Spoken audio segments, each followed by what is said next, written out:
Hey, welcome back to the show. The United States has now blown up another drug boat off the coast of Venezuela, and they have also seized a third oil tanker that was bound for China, and China is not happy. We're also going to discuss why it's important for Americans to understand what's happening in Venezuela. Remember, over 70% of Americans are not interested in anything taking place in Venezuela, but I think it's very important for Americans to understand why not taking action creates a huge geopolitical problem for us. That much more coming up right now.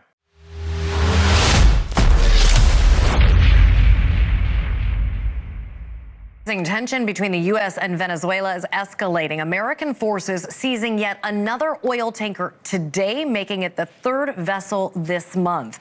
Bloomberg now reporting the tanker was headed toward Venezuela. The specific location for the operation has not been revealed just yet, but this is the second ship in just 24 hours. On Saturday, a ship was docked in Venezuela prior to the Coast Guard's apprehension. Officials are claiming that the vessel is carrying oil and is subject to U.S. sanctions. So after the seizure of the oil tankers, President Trump was asked about Maduro's defiance, and this is what he said. Why should Maduro take your threats seriously? And he can do whatever he wants. What's your end Maduro? game? What's your end game? There's no answer. He can do whatever he wants. I mean, we have a massive armada formed, the biggest we've ever had, and by far the biggest we've ever had in South America. He can do whatever he wants. It's all right. Whatever he wants to do. If he wants to do something, if he plays tough, it'll be the last time he's ever able to play tough. So what does President Trump's response to Maduro's defiance tell you right there? That President Trump is looking for a singular reason to escalate his actions even more. And I think that's why Maduro is tempering his response to everything that President Trump does. But the situation in South America goes beyond Venezuela. Remember, Petro's in power in Colombia. Between Colombia, Bolivia, and Peru, they produce 99% of the world's cocaine. 99%. So let's stick with Colombia for a second. The first year that Petro was in office, cocaine production increased by over 60%. The second year Petro was in office, cocaine production increased by over 50%. So there is an intertwining of politics and narco-terrorism in Colombia as well. So President Trump was asked what he thought about Petro and Colombia's cocaine production, and this is what he said. So in response to the United States taking sanctioned oil from Venezuela, Colombian President Gustavo Petro criticized the United States by saying, well, the Southwest is stolen land and that it should be returned to Latin America. I just wanted to know what your response to that is. Well, he has to watch because, you know, he's got drug factories. They make cocaine in Colombia. And he's no friend of the United States. He's very bad guy. And he's got to watch his ass because he makes cocaine and they send it into the United States of America from Colombia. We love the Colombian people. I love the Colombian people. They're great people, energetic, smart, great. But their new leader is a troublemaker. And he better watch it. He better close up those cocaine factories. They have at least 3 major cocaine factories. We know where they are. He better close them up fast, yeah. I know people watch that and ask themselves, well, does he really know where these drug factories are? Yes, he does. The president knows exactly where these 3 plus some additional drug factories are. And if you're asking yourself why we don't strike those drug factories, it's simple. Petro is a democratically elected president. That is a sovereign nation. Maduro is an illegitimate leader, a tyrant, and he continues to allow Hamas, Iran, China, and other narco-terrorist organizations to play in his own backyard. But this should serve as a clear indicator to everybody. Bolivia, Peru, and Colombia, once Venezuela falls, those 3 countries are going to have to address the drug problem. Just like the Democrats oppose any type of action in Venezuela, remember the American public also opposes any type of action in Venezuela. And I think the reason they oppose it is because they don't know enough about it. So I hope this episode gives people a little bit of a better understanding of why it's important for us to take action there. But let's listen to one of those voices of opposition from the Republican Party, Rand Paul. I consider it a provocation and a prelude to war, and I hope we don't go to war with Venezuela. Look, at any point in time, there are 20, 30 governments around the world that we don't like that are either socialist or communist or have human rights violations. We could really literally go through a couple dozen, but it isn't the job of the American soldier to be the policeman of the world. So let me give you my opinion on Rand Paul. I think he is a selfish isolationist. The reason I say selfish is because if you remember during the government shutdown, Senator Kennedy put forth legislation that was going to prevent politicians from getting paid. If the government shuts down, why are politicians getting paid? Remember, they don't work. Who was the first politician to oppose it? Rand Paul. That's why I call him selfish. He's a selfish politician. I call him an isolationist because listen to what he just said. I know about other countries where dictators and all these tyrants and everything is happening. Why should we get involved? So we should just let the world collapse. We should let the tyrants rule the world. That is not how international relations works. We need to ensure that there is a certain level of stability worldwide. That helps us keep our status as the singular hegemon in the world. I believe the reason why so many Americans oppose any type of action in Venezuela is because they believe it's going to evolve into a full-scale war. And I don't think that's the case.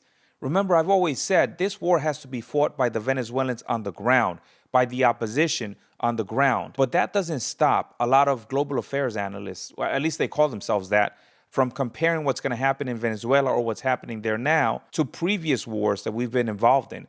Take a listen here. He could try to take some sort of action, and yet Maduro prevails. So he's really in a rock and a hard place situation. If he does launch something, though, it can become a Vietnam-like situation. That might sound like an exaggeration, but it looks easy from the outside, but once you invest a little bit and that doesn't work, and then you invest more, all of a sudden you can find yourself in a situation, an armed conflict, where there's no way to get out and declare victory. And that would start to turn Trump's own base against him. So I know she was comparing Venezuela to Vietnam, but let me address the Iraq and Afghanistan comparison to Venezuela. First of all, you're talking about two very conservative Muslim countries to a Christian secular nation, which is Venezuela. How do those compare? You're saying that Iraq and Afghanistan are the same as Venezuela and we're going to get entangled in the same type of war, yet you're talking about two completely different cultures, customs, and everything else. The comparison is not the same. So to compare the two just makes no sense to me. Now let's compare it to Vietnam. In the sense of there being jungle warfare, guerrilla warfare, yes, that can happen in Venezuela. But that is not going to be our war to fight.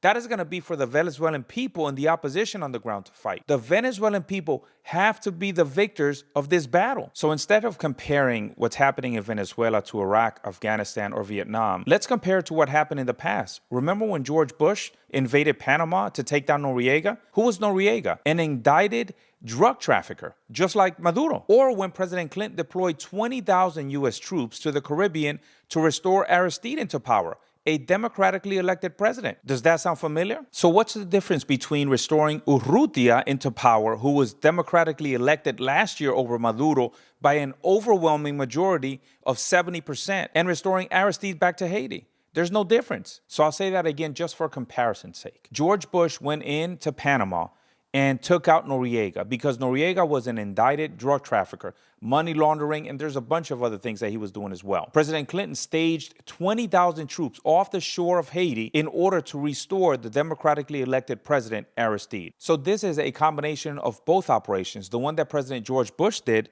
and the one President Bill Clinton did. But there were also similarities in the defiance. Take a look.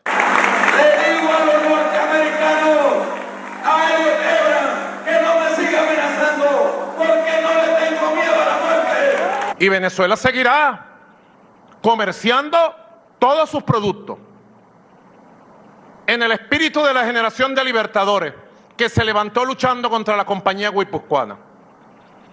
Y seguirá el comercio para allá y para acá de nuestro petróleo y de todas nuestras riquezas naturales que por constitución, por decreto de Bolívar, pertenecen nuestras riquezas y nuestra tierra y nuestro petróleo a su único dueño legítimo por los siglos de los siglos, que es el soberano pueblo de Venezuela. Look, there are three primary reasons why the United States is currently engaging Venezuela.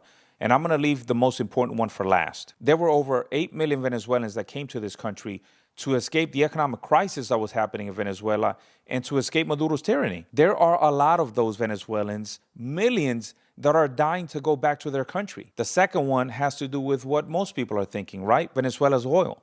And yes, we are there for their oil. Remember, there are two countries that produce heavy crude, which is what we need in this country, Canada and Venezuela. And right now, we don't have access to Venezuela's heavy crude. Remember, gasoline is a very small portion of what heavy crude produces. It also produces diesel, asphalt, marine fuel, industrial carbon products, and petrochemicals. And this leads me to reason number 3, the geopolitical threat of having China, Iran, Hamas, and other narco-terrorist organizations playing in our own backyard. Out of all those countries that I just mentioned, China is the one that Americans need to pay attention to. Everything that China does all over the world seeks to weaken us as a nation and diminish our influence abroad all over the world. We cannot allow China to have that type of influence on our own backyard. What happened in Ukraine when the EU didn't have enough influence in their own backyard? Over the next decade, over the next 10 years, China is going to invest about $250 billion in Latin America.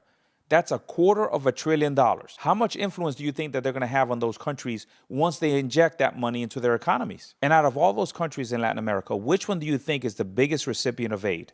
Venezuela.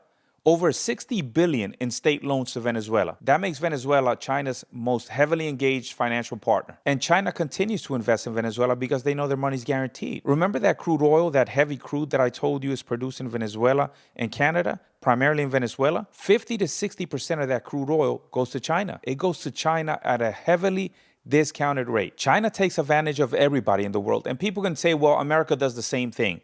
Not like China. China is all about China. Why do you think they have a $1 trillion surplus? Take a guess at what we have as a surplus.